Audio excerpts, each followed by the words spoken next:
Hey, Natasha. Hello. Hello. Welcome. Thank you so Welcome, much.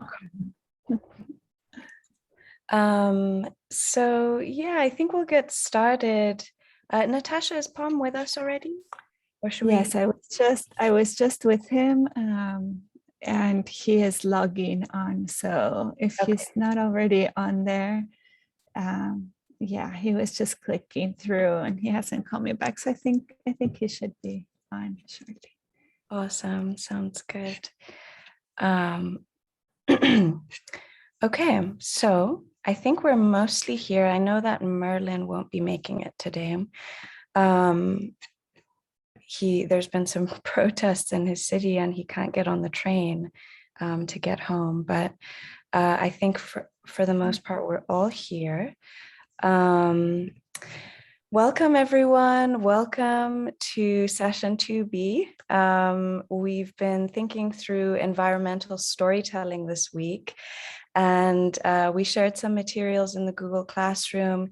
It's been wonderful to see some of your comments in that Google Classroom about just, your reflections on the reading from Robin Wall Kimmerer and the GRIST article about climate tipping points. So yeah, it's just been really a week of thinking through environmental storytelling. And we have some wonderful speakers today and filmmakers who are going to share their work.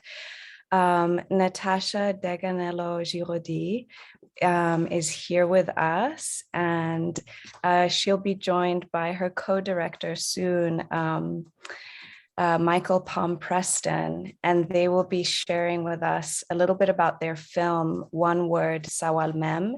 Some of you have actually already watched the film and have sent me messages about how much you enjoyed it. We're actually going to give everyone time to watch the film really soon.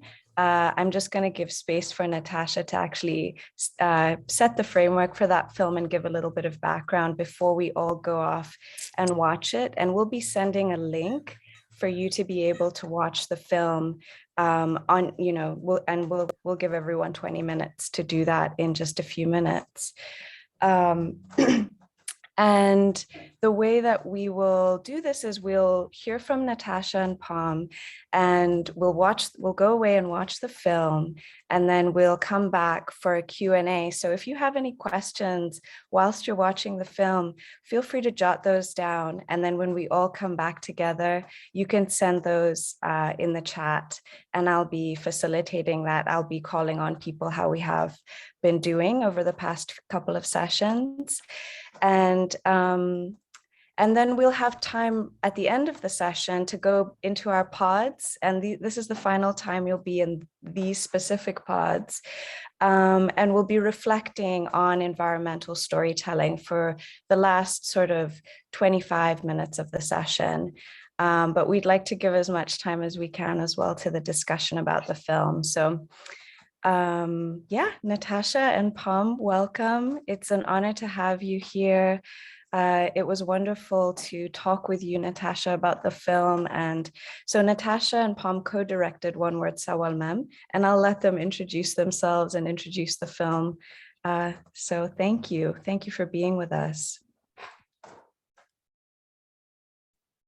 Thank you so much, Natasha. It's really such a pleasure to be here. I see Pom has joined us, so maybe I'll let him get us started. Hello, everybody. Thank you for having us here. Very grateful to be here and share our space with you all and share the words that we have for this morning. We set intentions just for awareness and just for light and just for consciousness to shine through. May we speak up for the waterways and for the land and all the energies that are around us right now and everything that is making up this time that we're in right now, and we always want to speak the truth from where we come from. We just wanted to put that out there, because there's a lot of things going on in this world, and we made this film to try to help things and try to help make things a little bit more smooth and a little bit more just like medicine for the land and medicine for us people, and at the same time, raising awareness that there's a lot for us that we need to do, and it's even more so right now. So I'm just grateful to be here with y'all of like mind and like hearts. Yeah, looking forward to sharing more later on, but thank you.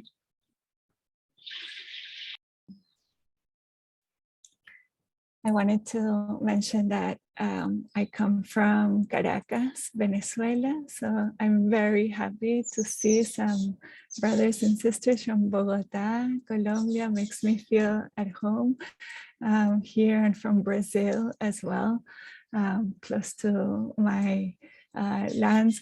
And I had a chance growing up. My parents made it a very important priority for us to be able to learn from indigenous wisdom keepers who still lived on their ancestral lands in Venezuela, like the Pemon people and the Warao people, for example. And so now that I live on Coast Miwok land, which is the northern part of the San Francisco Bay Area, I really wanted to offer my daughter a similar opportunity so that she could have a good understanding that this way of being with the land of domination and exploitation didn't have to be the way. And actually was kind of a brief interruption in really our trajectory as human beings, as understanding ourselves as kin to the earth and to the water and to the animals and the plants and the minerals. And so, Pom's tribe comes from just upstream where my daughter was raised, up the bay and up the river all the way to the McLeod and Mount Shasta. And so this is a story that is connected to her life, that is connected, I think, to your lives as well, through the San Francisco Bay and through the Pacific Ocean, and to all of the waterways. So I hope you enjoy the film, and we look forward to engaging with you in conversation.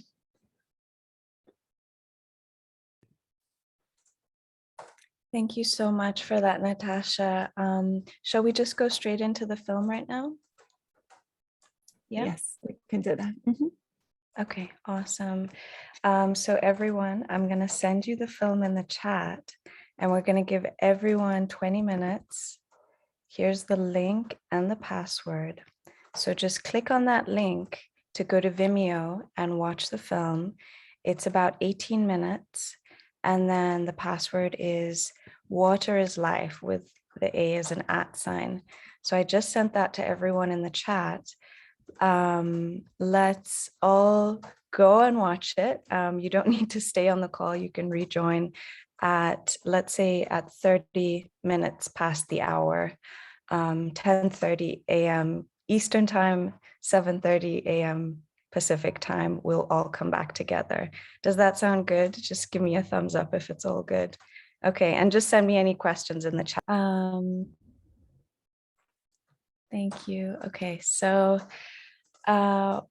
welcome back, everyone. I hope you're all able to watch the film okay. And feel free to start sending in your questions in the chat, and we'll just be engaging in conversation with Natasha and Pom. And yeah, we'll just talk about what we just saw for until probably about 5 minutes to the top of the hour, if not the top of the hour, and then we'll transition. But for now, just please send in your questions in the chat. Okay, I'm gonna start looking at those.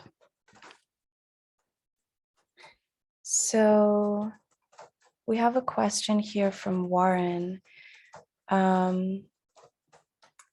Each native culture she's heard of in some way or another seems to regard water as sacred. Actually, sorry, I'm gonna let Warren ask her question.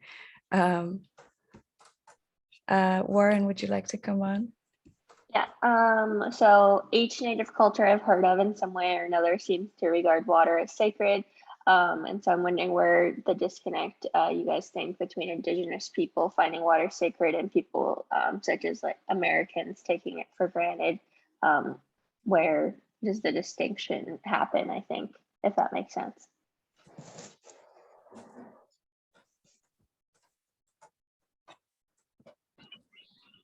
Like, how does the disconnect happen? The distinction or something like that. I don't know. What came to mind was like, I always try to be relatable, like to holy water. Americans still regard holy water as holy. And I'm wondering how it gets holy. What's the process for it to become holy, and why, and what is it used for?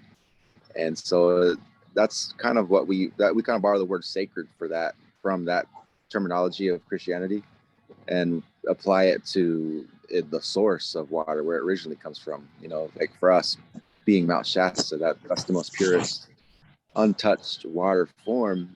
And so we try to say, how does that, like, holy water become holy? If it doesn't have to be blessed first, but for us, the mountain blesses it first, from the high peaks of the first snows. And so we try to, and then I like to ask the question, then what water is more sacred than that one, and like, how does water become processed, and how does the disconnect happen? I don't know.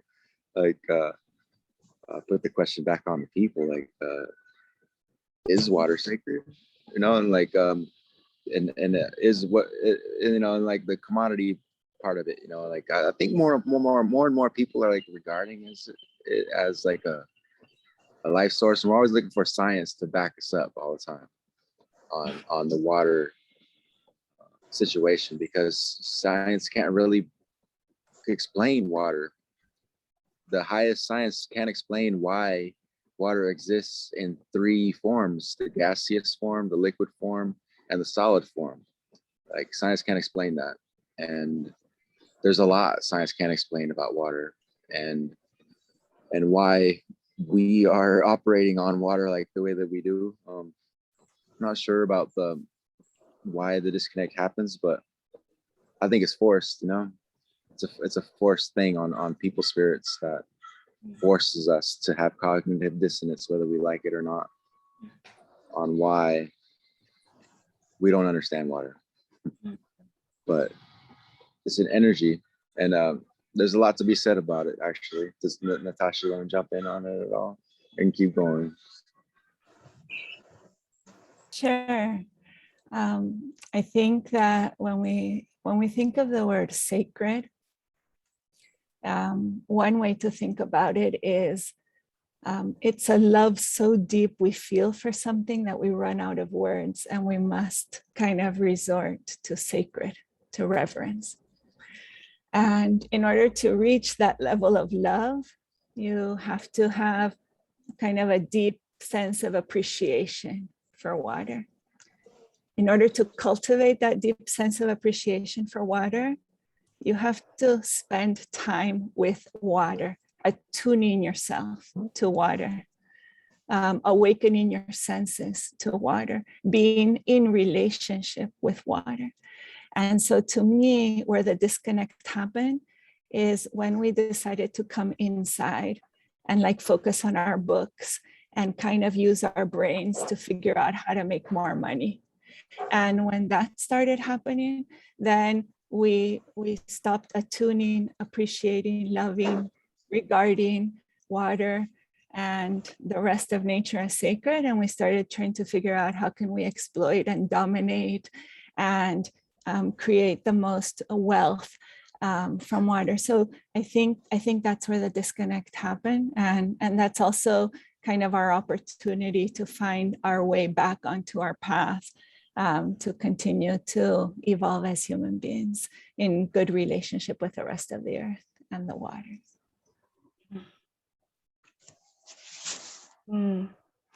Thank you so much for those answers. We have quite a few more questions to get to, but I just wanted to add something to that, which is that for the last year, I've been living off rainwater in the mountains in Puerto Rico. And never before have I appreciated water so much now that I have 5 tanks. And when those 5 tanks are finished, we wait for the rain. And I think just that relationship to the abundance and scarcity of water in its natural forms has really influenced me. But we have a question here from Leah. Leah, would you like to ask your question? Hello. I just I first started off by thanking you guys because it was a really amazing film. So thank you so much for sharing. Before I get into my question, actually, right now I had a class yesterday. It's called Indigenous Rights, Ecological Justice, and Black Liberation. And we talked about this exact issue, actually, like what Palm was like sharing his activism for. And I was wondering if it is okay with you, do I have your permission to share this film with my class? I think they would really enjoy it, having a perspective from someone who was actually there. Yes. Sure.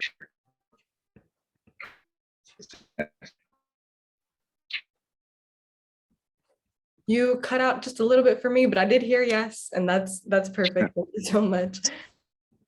Yes, please, Okay. please. Yes. Okay. Thank you so much. I really appreciate that. Thank you. I'm so excited. And my actual question is, what can we do as allies? And I stated also, unfortunately, occupants of the land, even though, you know, I mean, I am not, my ancestors are not colonizers, but I'm on this land. I'm living on this land, and it's not mine. So how can we make decolonization, an actual decolonization, not the metaphorical decolonization? How do we make that a national priority? And I'm someone who likes to just like get things done fast. So, you know, I really want to like make it a priority. Right. I know that's the $1 million question right there. We're always trying to be like, I have it changes all the time, like for us and for me.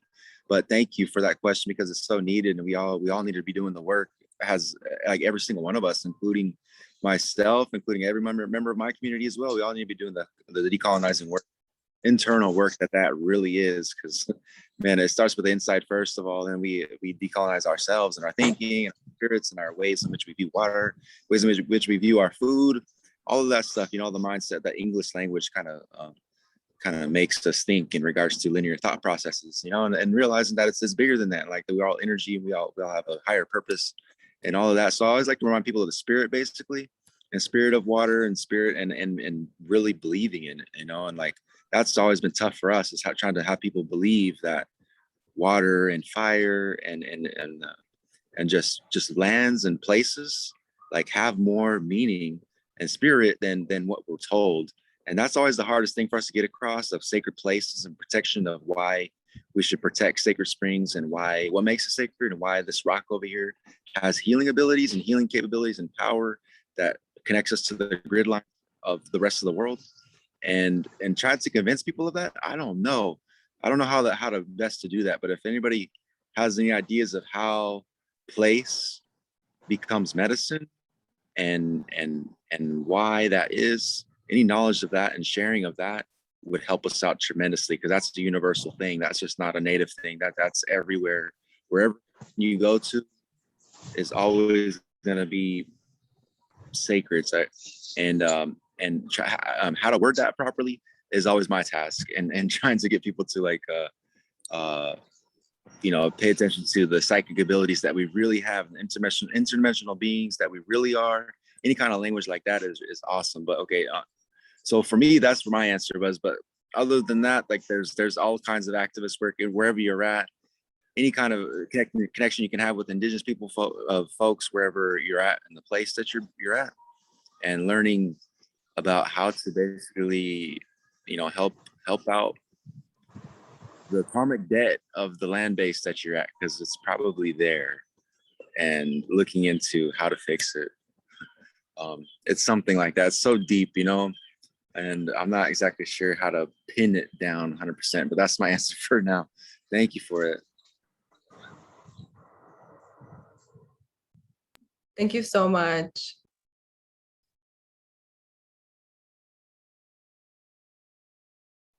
We have I a question. think you're muted. Yeah. Yeah, thank you. We have a question from Anyi. Anyi, would you like to ask your question? Hi, I want to know what happened after the documental because it's very impactant, and I want to know if they have a reaction and the government have a reaction about it. And I want to say thank you because it's very beautiful, and like other people is saying in the chat, we have a lot of problems that are very similar. But for example, in Colombia, it's very difficult to do a documentary because the circumstance of the country. But I want to know what happened in United States after that beautiful film. Thank you.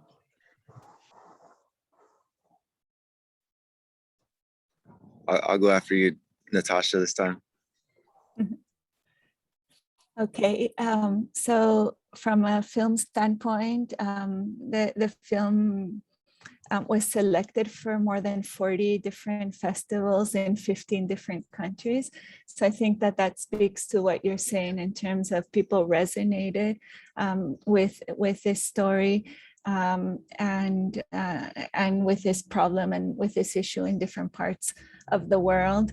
We had the opportunity to present the film in Cusco, Peru, and we received the request from elders there to dub the film in Quechua so that it would help with the self-esteem of Quechuan young people, which was such an unbelievable honor for us.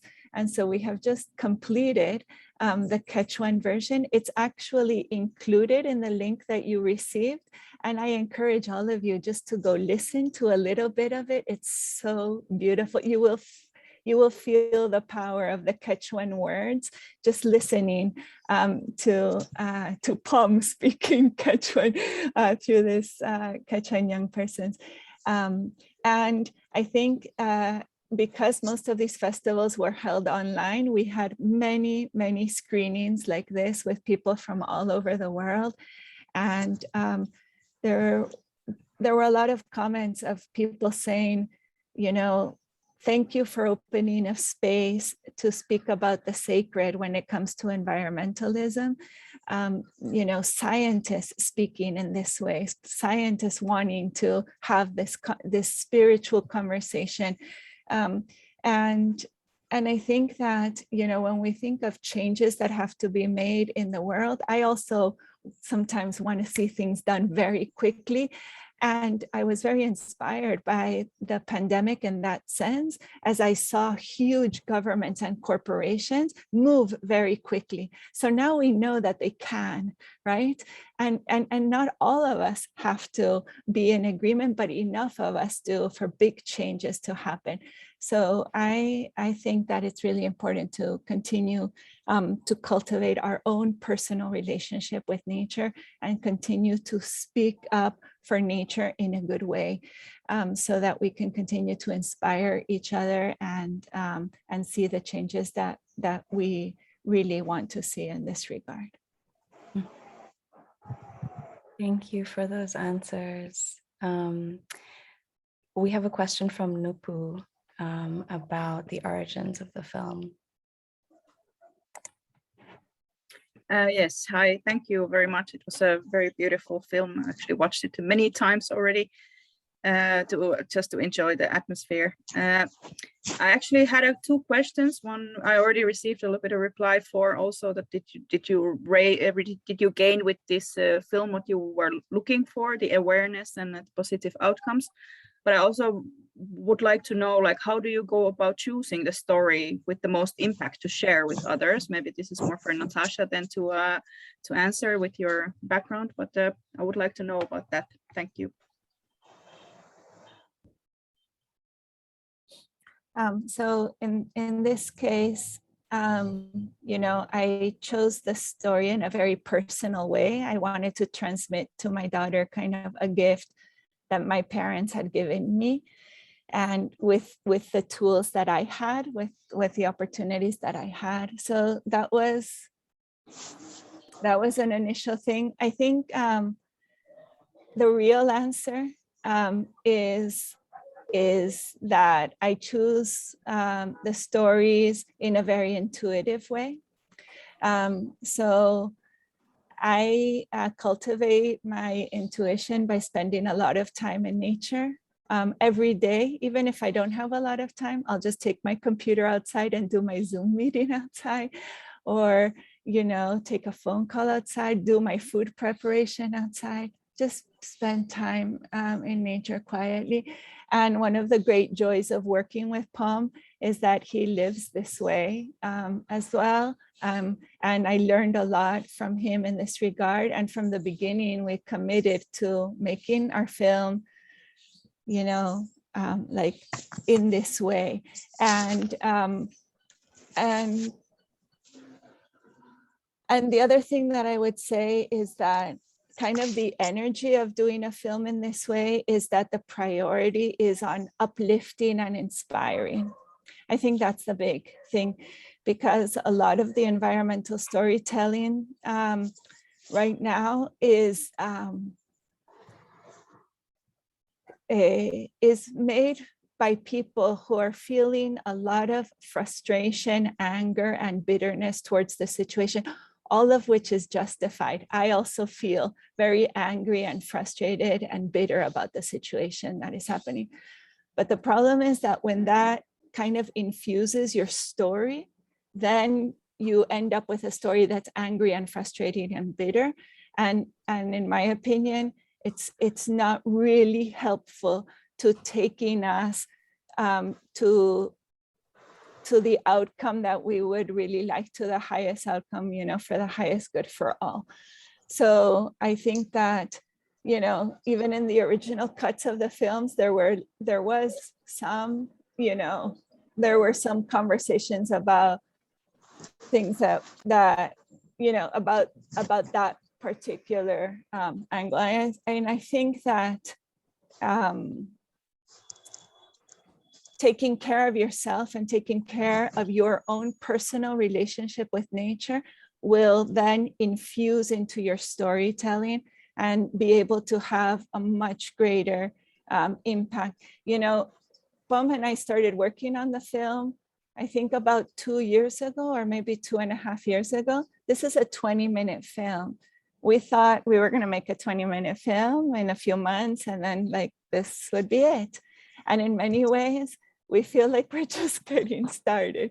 You know, we feel like now the film has taken a life of its own and is taking us in all these amazing directions. And so you never know what's going to happen with that. And so that's why it's really important to keep your intention aligned to the way in which you express it. Thank you, Natasha. Daniel has lots of questions. Daniel, I wonder if you could ask the question, your first question about the song. Okay.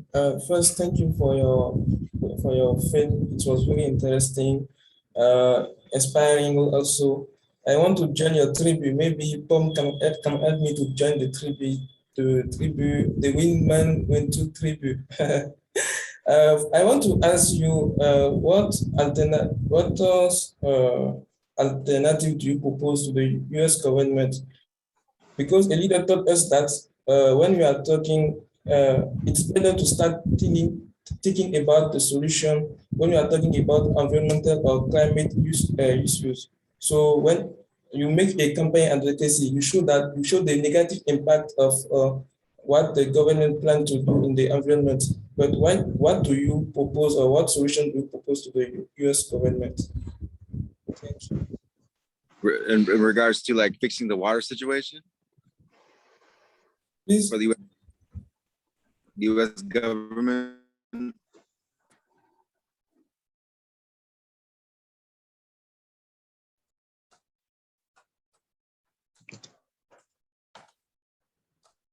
Pom, are you there? Yeah, I'm here. Can you hear me? Yes, you're back. Yes. I'm sorry, the question was about the water situation and what my proposal is for the government to try to remedy some of this water issue, or like of our land-based issue. Sorry, there's a lot of background noise where I'm at and I couldn't hear you very well. What the question was. Yeah, I think that was the question, Pom. Yeah. Yeah. Mhm. Yeah, there needs to be a whole language and a worldview shift in our government system here in regards to water. We need something more like New Zealand and what they're proposing over there and what they do actually now, and giving rights to Mother Nature and giving rights to water systems.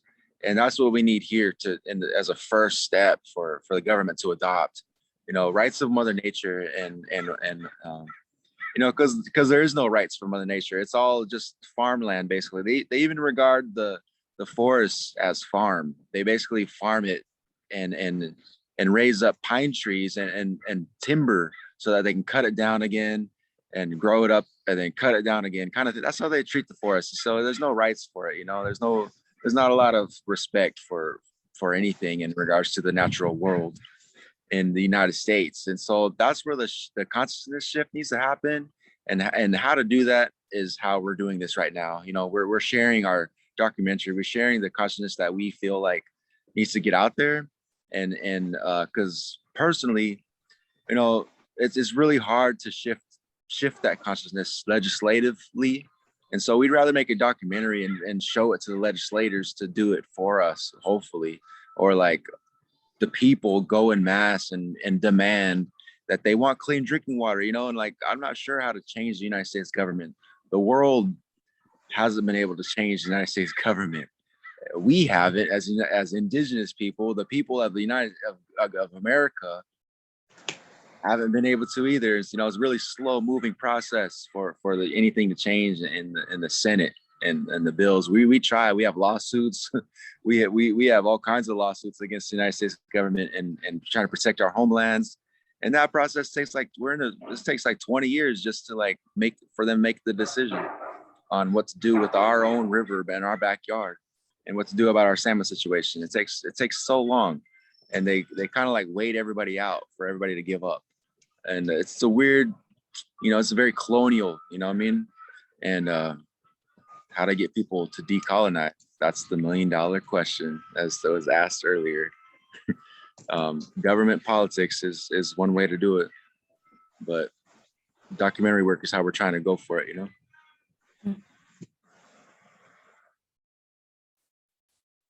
Thank you. Mhm. Thank you for that beautiful answer.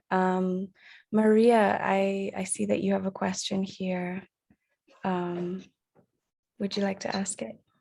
Yeah, thank you. Hello to everyone. And thank you, Natasha and Pom, to share with us this beautiful film, because it's too inspiring. And also, as we mentioned it before, this situation is happening around the world. And exactly in our country, we have those kinds of politics and that they're not helping our planet, and it's difficult to change our point of view. And my question is, why did you choose this way to leave us this message? And because you choose to get an impact in the society of showing those kind of documentaries. So if you can answer this question, it's important for me. Thank you.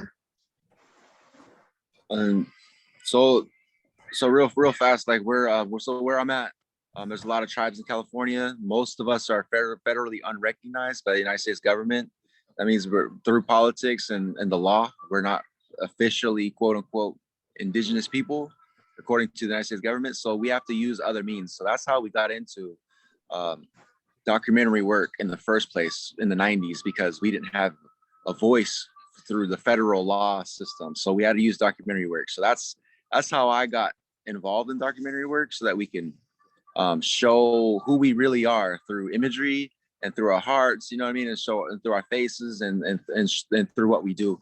And so that's how I got into this work. And since we did that, it feels like it's really worked. Like it's really been able to get our word out there internationally and throughout the rest of America and Canada and even Mexico, when we try to get our and through the global South for we're trying to get our stuff translated. That's why we got to translate into Quechua so that we could relate to people because this is a relatable issue, you know, like clean drinking water is a relatable issue wherever you go. And trying to infuse everything with the sacred and with the spirit and with the medicine, the true medicine of land, when it's in symbiosis with the people and with the animals and the ecosystems is just intact. You know, we don't even know what that looks like. We have no idea. We're born into a world that we don't even know, like right here, we have no idea what California is supposed to look like. We think it looks like the way it does, but like 100 years, 200 years ago, oh man, it was, we're so disconnected from that. And so, I don't know, through documentary work, we're able to like show the imagery, and it seems to be pretty impactful, you know, on people's hearts to see what reality, what can be, and what our reality is, and what we're trying to like preserve and protect, because there's a lot at stake here. And I'm not sure if that answered that question or not, but it's something about that, and I got lost in my words. But if you wanted to redirect me, anything that you wanted that I miss on your question? I just wanted to add that, you know, part of the power of the documentary is in the way that we did it, I think is connecting to the heart of people. So it's a heart-to-heart connection. And that is very powerful, you know, when you can really speak to somebody's art, like go beyond the rational and the mental. That is something that is very memorable. That is actually how we learn. That is actually how cultures are made and how cultures change and shift. So I think that's one of the elements of impact of the film. The second thing that I thought was very successful about this film is our collaboration. So really, you know, we are co-directors, but my role as a director was simply to offer my technical skill, my experience as a filmmaker. Pom had full creative authorship of the film. And I feel that that is a very important element of this film, so that basically you are getting the direct story from Pom. It's and we need more of that. We urgently need more of that. And it doesn't have to be even done in like such a professional way. This can be done with phones, you know. You can offer your skills as communicators, as climate experts, as activists, as human beings, to elevate the voices of Indigenous wisdom keepers. It's very important because Indigenous wisdom keepers right now hold humanity's most intimate knowledge of how to be in good relationship with the earth. They are our experts, and we are not hearing from them enough. We need to hear from them, you know, so much more, and especially young people, everyone. But this is very important. So when you can offer your skill in service of that to happen, I think that you can have some very powerful results. So, you know, in all of your countries, like in Colombia, in Brazil, in India, you know, in Nigeria, in like Finland, in all of these different places, you can offer, you know, the microphone and the camera for Indigenous people to speak their truth, for Indigenous wisdom keepers to share this information. And the exciting thing about the times that we are living in, and Pom and I have talked about this a bit, is that young people seem to understand a lot quicker these things. It seems to resonate in a way that's much easier. And so that's why I think that this is a very high priority when it comes to kind of environmental healing and environmental transformation right now. Thank you so much for your answers. Thank you both so much for that. And I think that's exactly what we're thinking about this week in the course is, you know, what's an environmental story? What stories can we tell about the places we live in? And what are the best ways to do that? And I think the both of you as filmmakers and co-directors of One Word Sawal Mem have given us a beautiful entryway into thinking about storytelling and the power of storytelling and the power of, you know, just going out and creating something that can have an impact on people's hearts and minds. So thank you so much for sharing your time with us. We're really, really grateful. And I know this is a conversation that will continue throughout this course. So thank you so much, Pom and Natasha. It's been wonderful to have you. And I know we didn't get to all of the questions here. Is it okay, Natasha, if I just send those to you over email, the ones we didn't touch on, and you can get to as many as you have time for? I'll just send those to you over email because I know that everybody always has so many questions for our speakers and we do our best to work through them. So thank you for your beautiful answers and yeah, honoring you. Thank you. Thank you Thank so you much so for having us. much. Yeah, very grateful to be here with you all. Pleasure. All right. Stay in Goodbye. touch.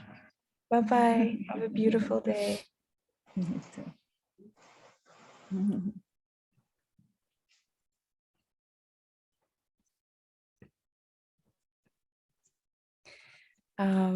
Wow. So we're going to transition now into our pods to just continue this conversation.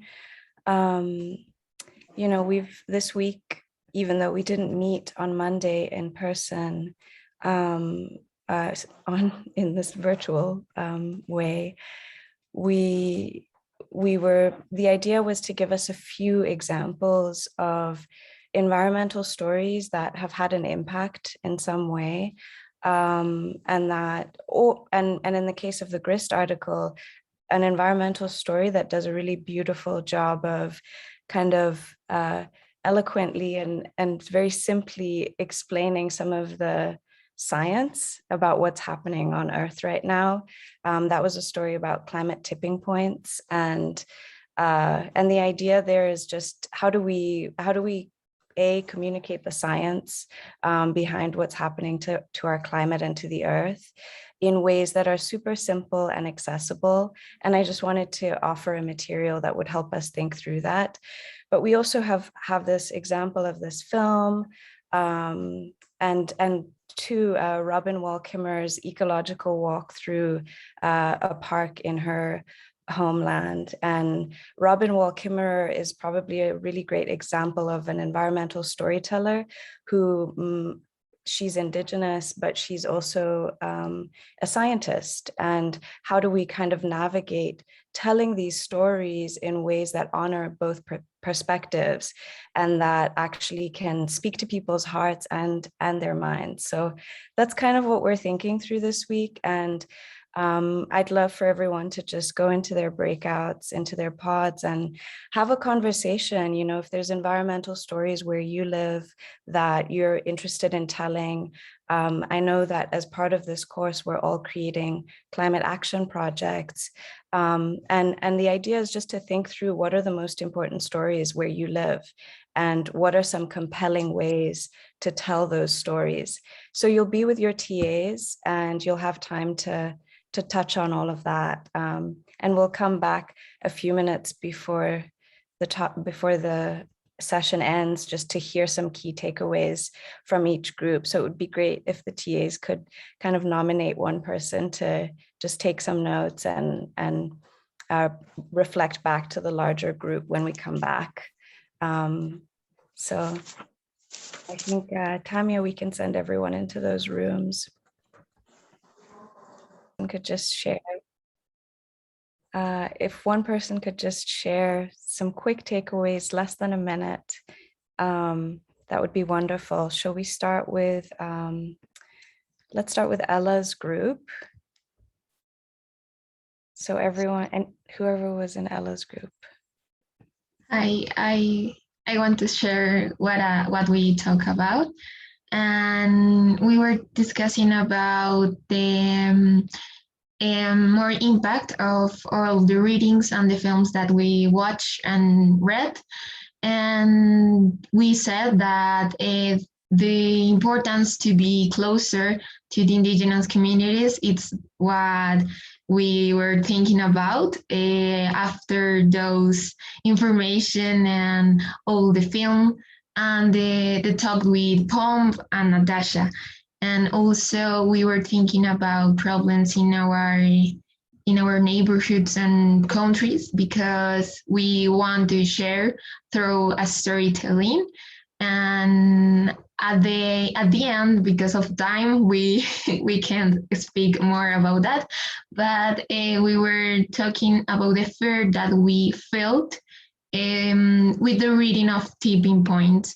I don't know, because we feel that this reading, like of Robin, for example, were more kind and inspiring. So yeah, that's we talk about. Thank you for that, Maria. That's a really great point. And we actually talked about that whilst you were all in your breakout rooms. We talked about the different kinds of storytelling and that exact thing. Could someone from Gabby's group share what you all talked about?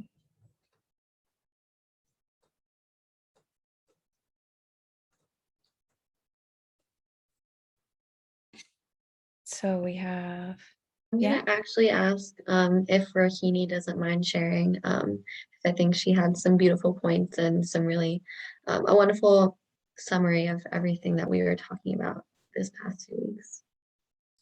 Yeah, sure. So one of the first things that we discussed was how the point that Natasha mentioned about how we need stories of upliftment rather than stories of frustration. And then we spoke about how storytelling can reach out to politicians and how we need to tackle things differently there. Then we also talked about how one could, some people like us could start storytelling when we didn't have access to, say, a good camera or a microphone. We discuss how we can, use any kind of storytelling for that, like singing, writing, or dance. Yeah, that I hope that is the basic gist of what you all talked about. It was great fun. Thank you so much, Rohini. That's beautiful to hear what you all talked about. I love that. I'd love to hear from Leah's group.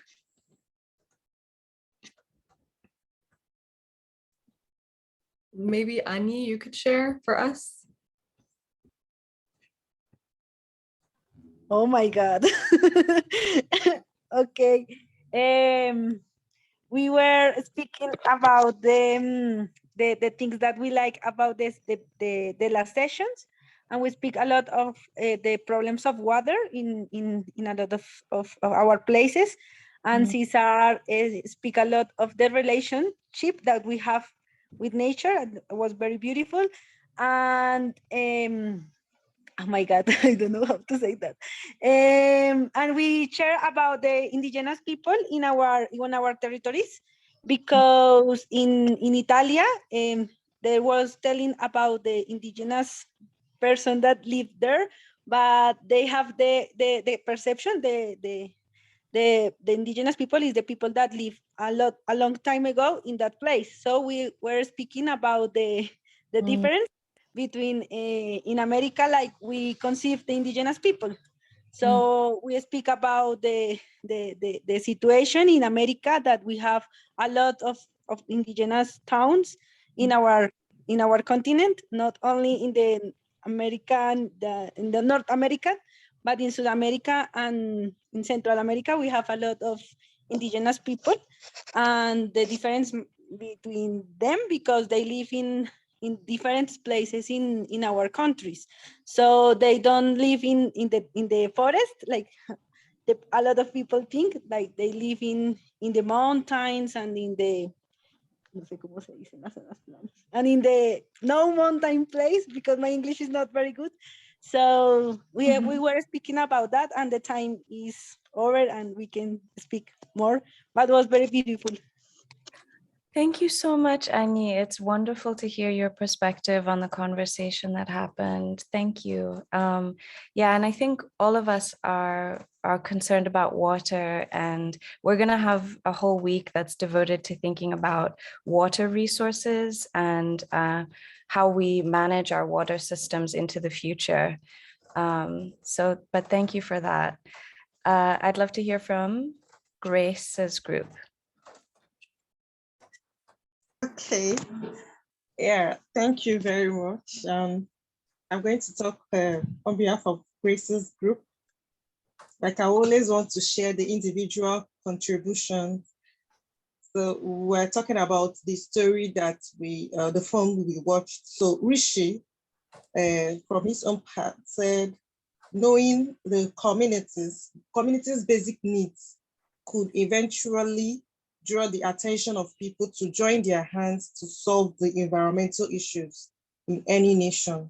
So it's very important to actually know the community's basic needs. And from there, they can be to create an attention for people to have a solidarity in solving environmental issues. So Juliana said, want to find spiritual connections to story. People need to identify themselves in the context somehow, yeah. So Philip said he is fighting animal agriculture and will do so by organizing a healthy food festival exclusively of plant-based food. And he plans to do that soon. He's a work in progress. He's trying to organize a healthy food festival that will be exclusively plant-based food. Then Ria, I think Ria and myself have almost the same path. Like, okay, so Ria wants to work on making her storytelling narrative more inclusive. You know, that she believes that doing so will foster dialogues, you know, when individuals might have different beliefs. So she wants to know how to make her storytelling more inclusive, more, you know, narrative and all that.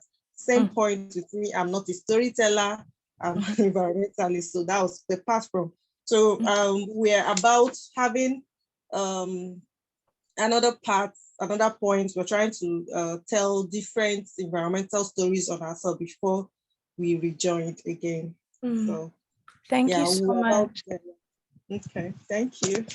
Thank you so much, Amarachi. That was a really thorough like sharing, and I really love that what you shared, and this point of, you know, we might not all be environmental journalists or specifically directly working on storytelling, but the fact is that whatever environmental action we're taking, whether we're scientists, whether we are activists, whatever form our leadership takes, telling stories about the work that we're doing is really, really important. And that's kind of what we've been thinking through this week. And I just love that share. Thank you. Could someone from Warren's group share as well? Yes, I'll just go quickly. We really enjoyed the material from the previous week. We discussed about that, especially of course, the filmmakers that were just visiting One World Savalmel was amazing to see, but also the rest of the material. And we spent quite a lot of time talking about the important elements for the compelling environmental stories. And I think most of them have already been mentioned. So the personal stories, personal experiences, so you can really relate to them. That is something that is required, and it's a great to have in a compelling story. But also not forgetting some sort of facts and evidence that are backing it up, because you might tell a magical story, but if you don't have really something to show that this is actually happening, this is factual, it might flow by just as a story and not something that is making an impact. And so that. Thanks so much, Nupu. I really appreciate that reflection. And I want to let everyone go, but just to give you a little bit of a sense of what's coming, on Monday, we'll be hearing from 3 scientists, Dr. Mumba, Jessica Shade, and Debbie Raphael from the San Francisco Department of Environment. All of these are scientists, folks who are working in policy, and like Dr. Mumba is actually the head of terrestrial ecosystems at the UN. Jessica Shade is an incredible scientist working in organics. So, you know, we're going to think a little bit about food as well and agriculture. But I'd love for everyone to just check out their bios, familiarize yourselves with just their work and who they are in the world so that we can welcome them on Monday. And we'll be having smaller breakout rooms. We'll be trying this out on Monday where we have sort of more intimate time with the speakers, and we'll be rotating through the speakers that way. So looking forward to that. And then we have our first reflection due. I'm putting it in the chat right now. I just put it in the chat. So we have our first reflection. This is an opportunity for you to actually give us feedback, share what you've been learning in the course, what's been working for you. And if there's any things that, you know, any ways that you need extra support, please feel free to let us know how the course is going for you and what your experience has been this far. We'll be changing into different pods next week Saturday. So you'll get to meet other classmates, other participants in the course. But for now, thank you all so much. This has been a wonderful session and I'm really grateful for you all. So have a beautiful weekend. Bye, everyone. Gracias. Ciao. Bye. Thank you. Bye.